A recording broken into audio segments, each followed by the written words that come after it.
اگر آپ ایک خاتون نیوز اینکر کو 20 منٹ تک ٹی وی پر خبریں دیتے ہوئے مستقل دیکھتے ہیں اور آپ کے ذہن میں کوئی گندا خیال نہیں آتا، آپ کے ذہن میں کوئی ہلچل پیدا نہیں ہوتی، تو آپ کو ڈاکٹر کو دکھانے کی ضرورت ہے۔ یہ میں نہیں کہہ رہا، یہ ڈاکٹر ذاکر نائک صاحب نے کہا ہے، اور اب سے کچھ دیر پہلے میں نے یہ کلپ دیکھا ہے اور اب تک میں اپنا سر پیٹ رہا ہوں کہ اس پر کیا کہا جائے۔ ایک دورے کے اندر ڈاکٹر ذاکر نائک کس طریقے سے بیچارے ان کے ہاتھوں میں ایکسپوز ہو گئے۔ جو مذہبی پیشوائی پر لوگ ہوتے ہیں نا، ان کے ساتھ پھر غلط چیزیں منسوب ہونا شروع ہو جاتی ہیں۔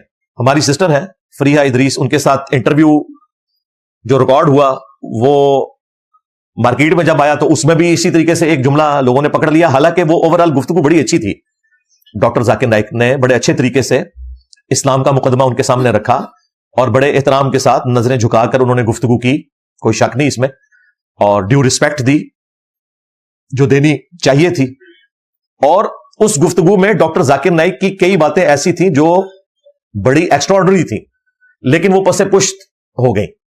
یہ جو ان سے ایک چھوٹی سی ایک جملے کا الفاظ کا چناؤ ایسا ہوا کہ وہ سب کچھ بیک فٹ پہ چلا گیا۔ اور ہمارے جو بھائی ہیں اقرار الحسن حفظہ اللہ تعالی، انہوں نے بھی بڑی سخت گرفت کی۔ یہ وہ ساری باتیں آج سے 20-25 سال پہلے بھی کرتے رہے، لیکن وہی بات ہے، وہ ابھی تک پاکستانی عوام کے ہتھے نہیں چڑھی تھی وہ باتیں۔ اس میں سب سے حیران کن بات یہ تھی کہ ڈاکٹر ذاکر نائک کہتے ہیں کہ میری 2 بیٹیاں، ایک چہرے کا نقاب کرتی ہے، ایک نہیں کرتی، اور میں بھی چہرے کے نقاب کو ضروری نہیں سمجھتا۔ یہ شروع سے ان کا موقف ہے، شیخ البانی کے ساتھ وہ ایگری کرتے ہیں۔ ہمارا ان سے اختلاف ہے، ہمارا موقف، ہمارے استادوں کا موقف یہی ہے علمی دلائل کے ساتھ کہ عورت کے چہرے کا پردہ بھی ہے، لیکن ڈاکٹر ذاکر نائک کا موقف یہ ہے کہ چہرے کا پردہ کرنا افضل ہے، اگر کوئی نہ کرے تو جائز ہے۔ امام خمینی جو اہل تشیع کے، ان کا بھی یہی موقف ہے کہ چہرے کا پردہ کرنا افضل ہے، اگر نہ کوئی کرے تو جائز ہے۔ تو ڈاکٹر ذاکر نائک نے بتایا کہ میری ایک بیٹی چہرے کا پردہ کرتی ہے اور ایک نہیں کرتی۔ جو کرتی ہے تو میں اسے اپریشیٹ کرتا ہوں کہ وہ زیادہ بہتر کام کر رہی ہے، جو نہیں کرتی میں نے اس کو کبھی مجبور نہیں کیا کہ وہ چہرے کا پردہ کرے۔ بڑی اچھی بات ہے۔